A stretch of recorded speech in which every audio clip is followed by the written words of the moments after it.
నేతాజీ యువజన సంఘం అధ్యక్షుడు ఎస్జేకే అహ్మద్ ఆధ్వర్యంలో స్వాతంత్ర సమర యోధుడు నేతాజీ సుభాష్ చంద్రబోస్ 130వ జయంతి వేడుకలను ఘనంగా నిర్వహించారు. ఈ సందర్భంగా పాల్వంచ ప్రభుత్వ ఆసుపత్రిలో నేతాజీ చిత్రపటానికి పూలమాలలు వేసి ఘనంగా నివాళులర్పించారు. పాల్వంచ ప్రభుత్వ ఆసుపత్రి ఆర్ఎంఓ డాక్టర్ సోమరాజు దొర చేతుల మీదుగా రోగులకు పాలు, పండ్లు, రొట్టెలు, వాటర్ బాటిల్స్ పంపిణీ చేశారు. అనంతరం డాక్టర్ సోమరాజు దొర మాట్లాడుతూ నేతాజీ యువజన సంఘం సేవా కార్యక్రమాల పట్ల హర్షం వ్యక్తం చేశారు. ప్రతి ఏటా నేతాజీ సుభాష్ చంద్రబోస్ జయంతి సందర్భంగా రోగులకు పాలు, పండ్లు, రొట్టెలు పంపిణీ చేయడం అభినందించదగ్గ విషయం అన్నారు. నేతాజీ యువజన సంఘం తమ సేవా కార్యక్రమాలను మరింత విస్తృతం చేయాలని ఆయన కోరారు. యువత నేతాజీ యువజన సంఘం సేవలను ఆదర్శంగా తీసుకోవాలి అన్నారు. ఈ కార్యక్రమంలో సీనియర్ వైద్యులు డాక్టర్ నామా బుచ్చయ్య, ప్రజా నాట్య మండలి రాష్ట్ర కార్యదర్శి Vemula Kondalarao, forward bloc party నాయకులు బుడగం నాగేశ్వరరావు, యూత్ కాంగ్రెస్ పట్టణ ఉపాధ్యక్షుడు Bhargav Sai, Congress party ST cell జిల్లా ప్రధాన కార్యదర్శి దేవీలాల్ నాయక్, పాకలపాటి కళాపీఠం అధ్యక్షుడు Roshaiah Chowdary, new Palvancha mega fans association అధ్యక్షుడు షేక్ కాసిం, నేతాజీ యువజన సంఘం సభ్యులు ఎండి రజాక్, జె స్టాలిన్, జారే భిక్షం, ఓం ప్రకాష్, ముగుది శ్రీరామ్, మీసాల సత్యం, ఎండి ఆసిఫ్, ఏరువ శ్రీనివాసరావు, శనగా రామచంద్రరావు, ఎండి యూసుఫ్, పి ప్రసాద్, ఎం సంతోష్, చిట్టి, రామచందర్, అలీ, రామినాయుడు, గద్దర్ బాషా, బుక్యా శంకర్, శ్రీపాద సత్యనారాయణ తదితరులు పాల్గొన్నారు. అందరికీ నమస్కారం అండి. 130వ సుభాష్ చంద్రబోస్ గారి జయంతి కార్యక్రమానికి ఇచ్చేసిన అందరికీ, అలాగే ఈ యొక్క నేతాజీ సుభాష్ చంద్రబోస్ యువజన సంఘం వారి అధ్యక్షుల వారికి, అలాగే వారి యొక్క బృందాన్ని అందరికీ కూడా, మిగతా పట్టణ ప్రముఖులకి, ఈ కార్యక్రమానికి ఇచ్చేసిన మీడియా మిత్రులకి అందరికీ పేరు పేరున ప్రత్యేక అభినందనలు. ఈ యొక్క నేతాజీ సుభాష్ చంద్రబోస్ ఈ యొక్క యువజన సంఘాన్ని ఏర్పాటు చేసి, అలాగే ముఖ్యంగా పాల్వంచ టౌన్, కొత్తగూడెం టౌన్, అలాగే ఈ మండల పరిధిలో, ఈ 2 మండలాల పరిధిలో ఉన్న అన్ని గ్రామాలలో ఈ యొక్క నేతాజీ సుభాష్ చంద్రబోస్ యువజన సంఘం వారు చాలా యాక్టివిటీస్ చేస్తున్నారు. ఈరోజు బర్త్డేనే కాకుండా కూడా ప్రతి సీజన్లో, ముఖ్యంగా చలికాలంలో కానీ, అలాగే ఆపదలు వచ్చినప్పుడు కరోనా టైంలో కానీ, తర్వాత ఏమన్నా ఎటువంటి క్లైమాటిక్ కండిషన్స్ వరదలు వచ్చినప్పుడు కానీ ఈ యొక్క సంఘం వారు చక్కటి సహాయ సహకారాలు ఇక్కడున్న ప్రజలకు అందిస్తున్నారు. అలాగే ముఖ్యంగా ప్రతి ఒక్క అకేషన్ని ఒక సమైక్యతతో హిందూ, ముస్లిం, క్రిస్టియన్ అనే భేదం లేకుండా అందరినీ కలుపుకుంటూ, ముఖ్యంగా ఈ యొక్క యువజన సంఘంలో అంతా నవయువకులు ఉన్నారు. మీరు వీడియోలో చూడొచ్చు. అందరూ ఆల్ 65 అబవ్ ఉంటారు, 70, 80 వాళ్ళు, ఆల్ రిటైర్ ఆఫీసర్స్.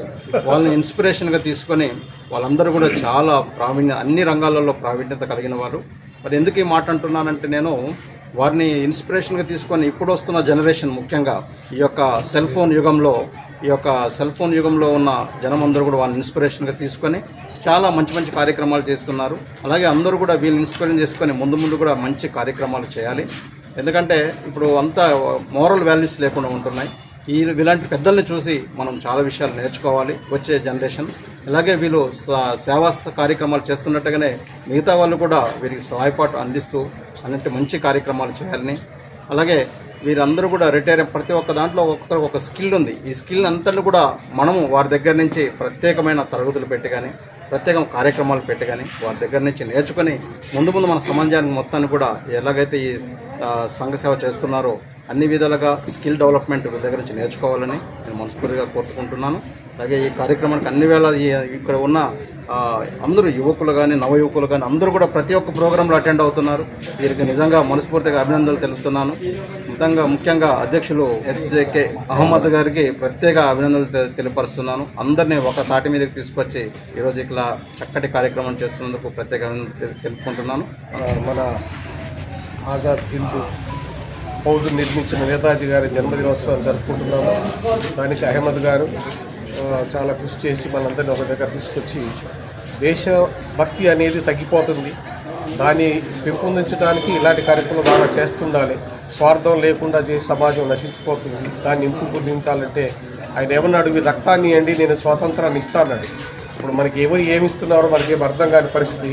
కాబట్టి దేశభక్తి మన జనాల్లో మంచిగా నాటుకునేట్టుగా మన వారి యొక్క జీవిత చరిత్రలు అందరూ చదివి జాగ్రత్తగా ఏమేమి మన దేశానికి ఎలా ఉపయోగపడాల్సి దేశభక్తి అనేది నశించిపోతుంది. అసలు నరనరాల్లో ఏదో నిండిపోతుంది. కాబట్టి అవన్నీ నశించి దేశభక్తి, దేశాన్ని ఎలా కాపాడుకోవాలి, మన తోటి వాళ్ళు ఎలా చూసుకోవాలి, దేశాన్ని ఎట్లా అభివృద్ధి చేయాలన్న కార్యక్రమంలో మనందరం కూడా మన ప్రాణత్యాగాలు చేసిన నాయకుల యొక్క ఆదర్శ జీవితాల గురించి మనం చదువుకొని దాని గురించి ముందుకు పోవాలని నేను అందరికీ సలహా ఇస్తూ, నేతాజీ యువజన సంఘం ఆధ్వర్యంలో నేతాజీ గారి జన్మదినాన్ని పురస్కరించుకొని పాలంచ హాస్పిటల్ నందు రోగులకి పండ్లు, బ్రెడ్ ఇవన్నీ కార్యక్రమాలు ఇవ్వడానికి పూనుకున్న నేతాజీ యువజన సంఘం వ్యవస్థాపక అధ్యక్షులు అహ్మద్ గారికి, వారి యొక్క కుటుంబానికి నా యొక్క ధన్యవాదాలు, కృతజ్ఞతలు తెలియజేస్తూ ఉన్నాను.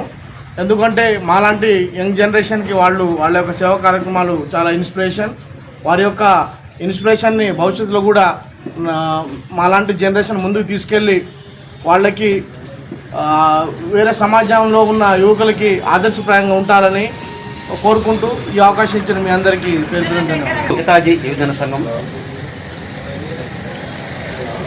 ప్రభుత్వ ఆసుపత్రిలో రోగులకు పాలు, పండ్లు, బ్రెడ్ పంపిణీ కార్యక్రమం మరి ఎన్నో సంవత్సరాల నుంచి, గత 30-40 సంవత్సరాల నుంచి ఈ కార్యక్రమాన్ని చేస్తూ సేవా రంగంలో ముందున్నటువంటి సంస్థ పాల్వంచలో. అలాగే సేవా కార్యక్రమాలే కాకుండా ముఖ్యంగా సాంస్కృతిక రంగంలో కూడా ఈ సంస్థ మరి ఎక్కడైతే కళాకారులు ఉన్నారో వారిని గుర్తించి వారికి సన్మాన కార్యక్రమాలు చేయటం కానీ, వారికి మరి కార్యక్రమాలకే ప్రాధాన్యత ఇవ్వటం కానివ్వండి, వారిని ప్రోత్సహించే దిశగా కూడా ఈ సంస్థ కృషి చేస్తున్నది. అందుకు వారిని మనస్ఫూర్తిగా నేను అభినందిస్తూ